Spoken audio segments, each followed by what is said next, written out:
happens. Well, you know, I'm talking about Donna Priest from the Washington Post. She and Ann Hull had this bombshell series that began. Did it begin Sunday or Saturday? Sunday. Now, in the Washington Post, that, well, I mean, it's just blowing the lid off that whole situation that all of us should have known about, and I include myself in that. And we're perhaps more involved in that sort of thing than others. But, you know, I got a call a few weeks ago from Susan Sarandon. And I know everybody thinks she's crazy, but I like her. But she was talking to me about, I just know her through, it's a long story, so I'm not dropping Hollywood names on you.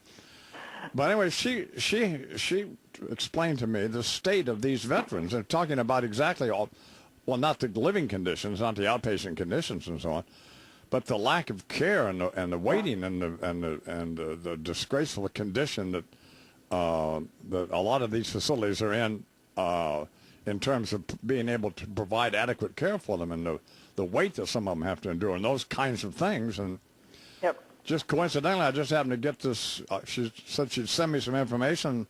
I just happened to get it over the weekend, and then your story, which is, of course, everybody's talking about. So, well, now who the money would come from where to rehab Building 18? Let's start there. Is that the Veterans Administration? No, it's Army funds. It's Army healthcare, medical care funds, and the money's not there, or what? You know, I think that is part of the problem because, from what I can tell, they are funded through supplementals rather than trying to own up in a long-term way to what's going on.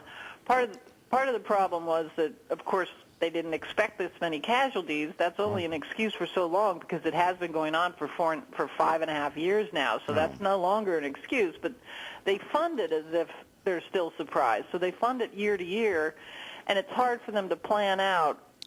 This is one of their excuses. It's hard for them to plan out how we do long-term, rehab. But really, still, I've been in Building 18. We took some photos there. Our Michael Ducille, our staff photographer, and we put it in the paper of this guy whose wall is coming down because it's been invaded by mold, and he also has this rotted out shower ceiling where you can look up in it and see the other guy's tub up above.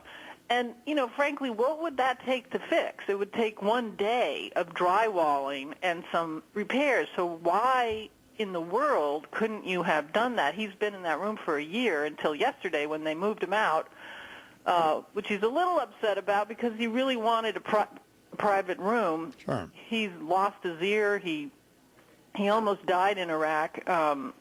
He's a combat engineer and happened to get real close to an IED, lost part of his arm, big scar on his face, and, frankly, he wants to convalesce by himself. He doesn't want to have to, have some guy coming in late at night when he's trying to sleep. So he put up with the mold and the rot and the mice because he just didn't want to share another room. Well, yesterday they did move him out. They said it's temporary and he can go back. But why would it take that long to get a bunch of soldiers who they brought in yesterday to start repairing it? That's where you have to ask yourself, who's not paying attention in the Army here? And that's what we found. That is, was also surprising to us that the people who run Walter Reed, while they work hard, and a lot of them are very dedicated, and they have a lot of stress in their life from seeing hundreds of amputees and people with psychological problems now.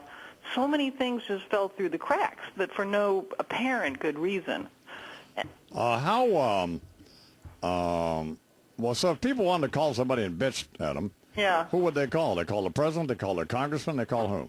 Well, this is a problem for us because a lot of people have written in, and we don't feel like we can just give them Walter Reed's phone number because, as the story today said, even the office that was supposed to handle donations for soldiers on the poverty line had huge problems. So we're trying to, I guess your Congress member would be the best person right now, and then we're trying to get a list of reputable funding organizations. Congress would have to appropriate the money.